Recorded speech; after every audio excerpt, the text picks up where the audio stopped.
What's good people, and welcome back to the Silly, Nerdy, and Wordy podcast. My name is BK, back here on Crewboy Productions. This is episode 65. Is Mission Impossible 8 the most epic finale ever? Let's find out in this spoiler review. And in this spoiler review, I discussed the deep dive of this film, went into spoilers of how the story is interwoven from movie one from 1996 all the way into this current movie, and making previous characters more relevant and relating them to a current character that has been in these more recent movies in the last 2 years, the action sequences and how they do it, and the Tom Cruise involvement and his deep commitment and using his personal items in these movies, and just how the music and the score and just the story and everything just had a purpose. So I go deep into that. So if you like that kind of thing, you can subscribe to the channel. You can leave a like and leave a comment. Tell me what you thought about the episode, about the movie, and let me know what 3 movies are you looking forward to watching this summer. And if you want to listen to the podcast, you are welcome to do so. I am on Spotify as well as Apple Podcasts, iHeartRadio, and wherever you get your podcast to listen to, and rate and review as well. So with all of this out of the way, here is episode 65, the spoiler review for Mission Impossible, The Final Reckoning. Enjoy. What's good, everyone? Welcome back to the Silly, Nerdy, and Wordy podcast, episode number 65. I am BK, and it is great to be with you again as I get into this spoiler review of Mission Impossible, The Final Reckoning. This is going to be a spoiler review.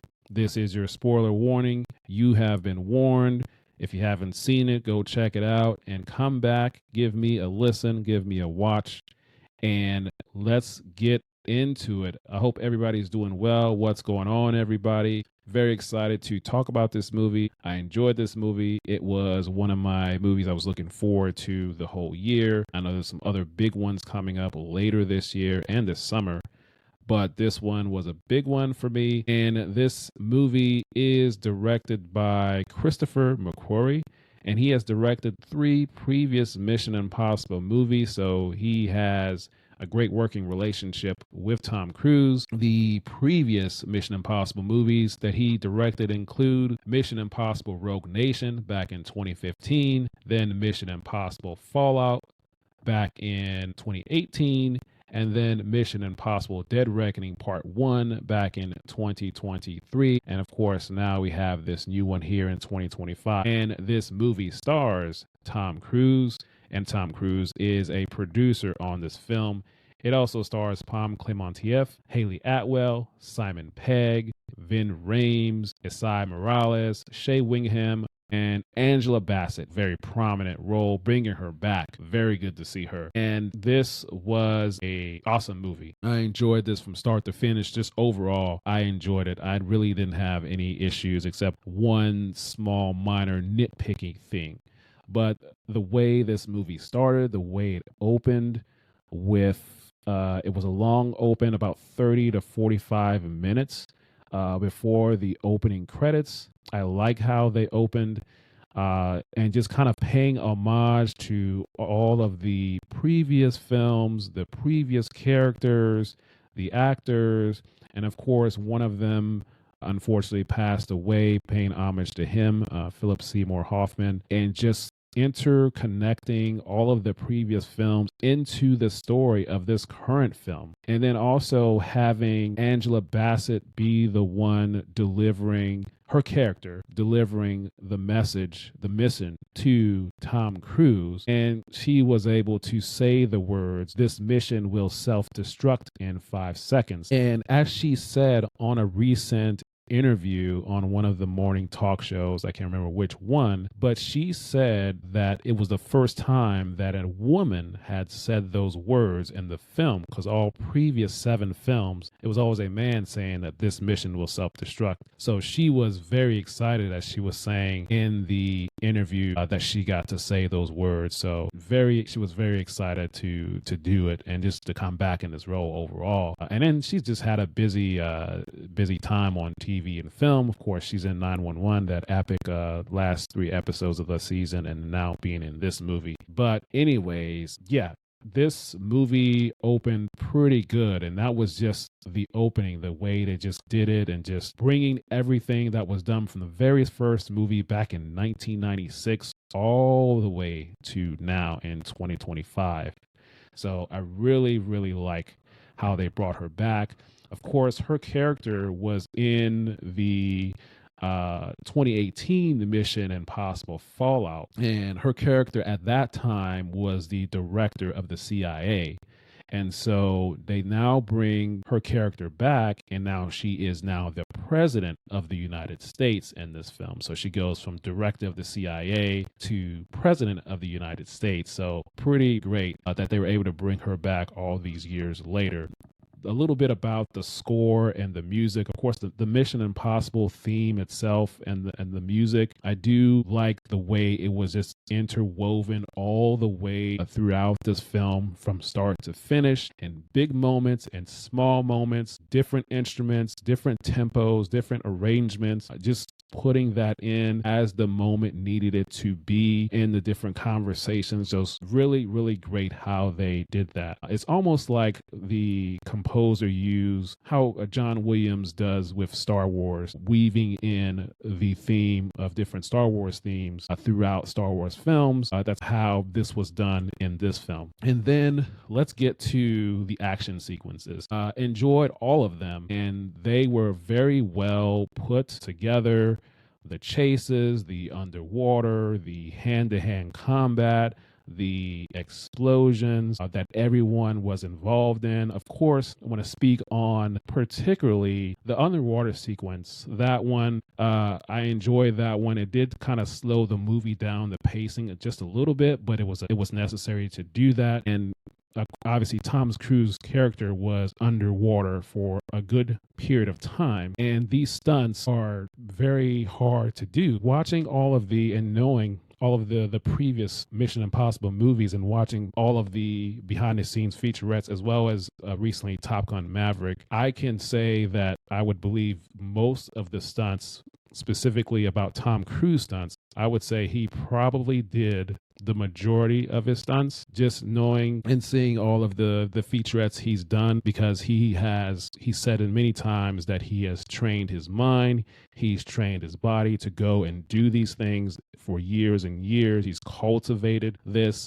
doing these things in between movies, particularly the underwater submission part of this, when he was under the water, as he was trying to get the key, get the source code of the entity. And I could imagine there was a lot of underwater training that he had to do. And I want to go back to one of Tom Cruise's previous movies back in 2022, Top Gun Maverick.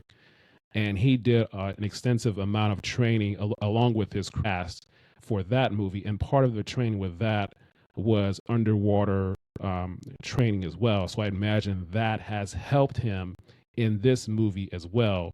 And I'm pretty sure, I can't confirm this, but as soon as they wrapped the 2023 Mission Impossible Dead Reckoning Part 1, he probably started training his mind and body for all of the different stunts that he was going to be doing in this film, including the underwater submissions, as well as flying those planes and doing the stunts with the planes. Of course, he's flown planes, he's flown helicopters, and though that particularly towards the end of the movie, there is a red and a yellow plane, and there's probably a high chance that one of those planes, or maybe both of those planes, may be Tom Cruise's planes as well, in terms of his own personal plane, because he's done that in previous movies, particularly back in Top Gun Maverick. There's a scene towards the end where his character is flying in a plane with Jennifer Connelly's character, and it ended up being that the plane that they flew in that movie was his personal plane.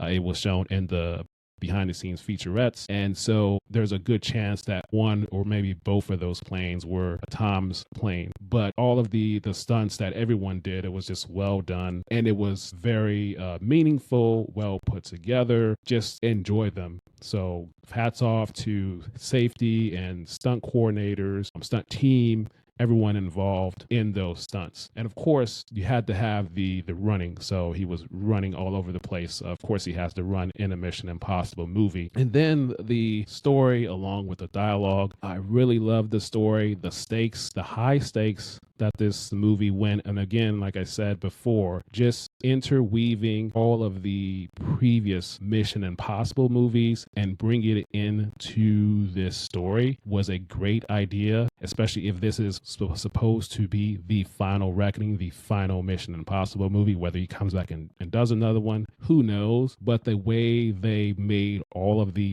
previous movies, going all the way back to the first one, make it very an integral part of the story, and including bringing back a character from the first movie back in 1996, and then making a character in this movie a son of a character that was in the first movie. Particularly, I'm talking about the Jon Voight's character back in the first movie back in 1996. His son ended up being a main character in this film, which was Shea Whigham's character. He ended up being the son of Jon Voight's character in this film, so connecting Mission Impossible 1 with this one. And then they also brought back a character as well, the CIA analyst William Dunhole. And this was the analyst that was, if you've seen the very first Mission Impossible movie, he was the guy in the glasses in that small white fluorescent room that in the very first movie, Ethan Hunt had to come down from the ceiling. And that famous stunt where he goes down, he puts his hands all the way out,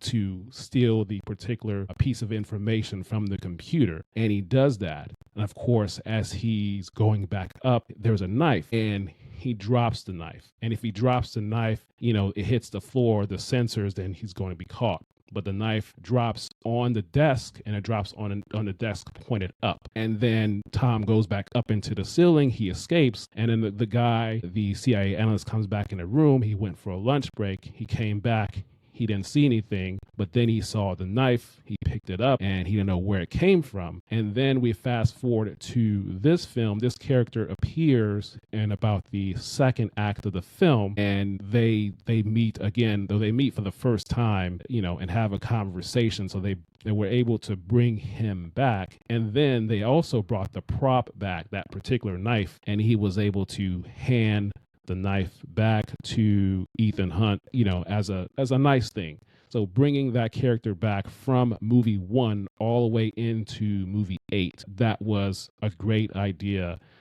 to bring him back. So, and again, also about the story, all of the conversations, all of the dialogue, they were very meaningful. They all had weight. They all had a necessary purpose to drive the story forward, and all the different places that Ethan and his team had to go. It all made sense. It drove the story forward, and all the different things, just connecting everything, moving everything in the right direction. So hats off to the writers, hats off to the director and Tom Cruise. I know he was involved in the story, in the script, getting everything moving in the right direction. So everything had weight, had meaning. Every conversation, every piece of dialogue, to me, was very good and very meaningful as the story continued to progress. So I definitely enjoyed it. And then, of course, one thing that the stakes were very high.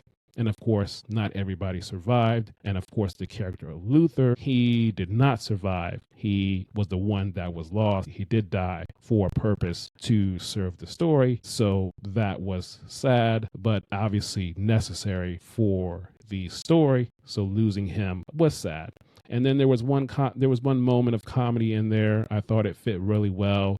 And it was a nice moment. It was quick. easy out and then back to the story. So I thoroughly enjoyed that, and just like I said, the movie overall and the whole AI aspect, especially it's kind of almost genius in a way, the way how AI is a big thing in the world today, and the villain, the overall arching villain of this film was an AI system, which I could say it's a little scary, but interesting how they, it's not just defeating one bad guy and saving the world, all the things they had to do this at the very last moment. So it was just a good way to tell a story, to kind of push this character to the limit, as well as the team, instead of having to do this one thing or do this one stunt. So very, very good the way this story interwove with all the things they had to do, and then it made sense for all the different stunts to have to happen, in terms of jumping in the ocean, flying the planes, the car scene, the chases, and everything.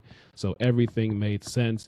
Bringing the characters back, and then bringing Angela Bassett's character back, that making sense, like I said, and just going through all of that. So I thoroughly enjoyed this movie. And as I go through this, if you're liking what you're hearing, subscribe. Thank you for subscribing. I'll have more content coming, as well as future guests coming as well. So this movie overall, like I said, I really, really enjoyed it from start to finish, and it is definitely rewatchable. It is definitely Blu-ray worthy for me, and I can't wait to purchase the movie on Blu-ray and just kind of rewatch, not only just rewatch the movie, but obviously I want to see how this movie was made. I want to see how they did these particular stunts and just the overall approach that they took with this movie. So I'm looking forward to seeing all the behind the scenes featurettes, and how, and the involvement of Tom Cruise and with this crew and all the different departments and what they did to bring this film to life. So I can't wait to see that. So that's going to be very exciting for me to watch and see how these things were made, because I just see the passion and the expertise of all the different departments that were involved in this film. So really, really enjoyed it. But those are my overall thoughts of this film in terms of breaking it down, and I really, really enjoyed it. Great, excellent film. The only one nitpicky thing, like I said, when he went underwater in the sea to get the key and the source code, it was slow, like I said, but it was necessary. But other than that, for me, it was near perfection. This movie, so good. Every move, every decision, every choice they've made on and off screen, with the characters, with the story, with the action sequences, the conversations, all had meaning, all had weight, all had a purpose. So very good to everyone involved. And let me see, is there anything else I want to say about this? No, I think that's it for this movie. So I hope you've enjoyed this. And if you want to hear more film breakdowns from my perspective and spoiler reviews, I have plenty of spoiler reviews on the channel.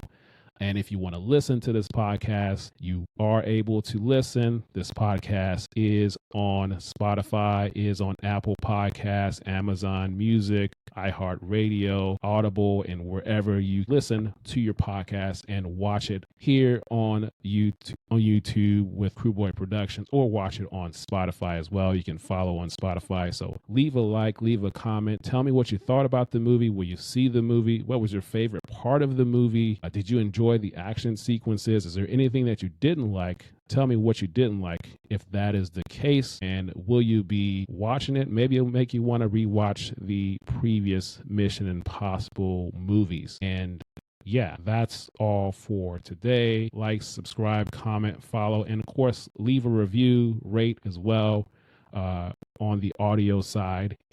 So until next time, we will talk soon.